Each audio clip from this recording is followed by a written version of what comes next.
தமிழகத்தில் வேகமாக பரவி வரும் டெங்கு காய்ச்சலை தடுக்க சுகாதாரத்துறை உடனடியாக நடவடிக்கை எடுக்க வேண்டும் என்று தமிழ் மாநில காங்கிரஸ் தலைவர் ஜி.கே. வாசன் வலியுறுத்தியுள்ளார்.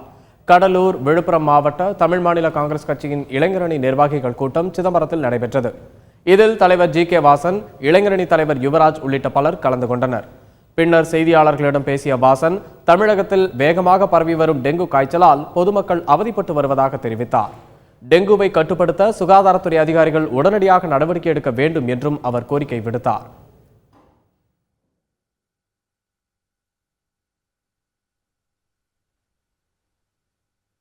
தமிழகத்தில் டெங்கு காய்ச்சல் அதிகம் பரவி வருவதால் டெங்கு கொசுக்கள் பரவாமல் தடுக்க வேண்டும்.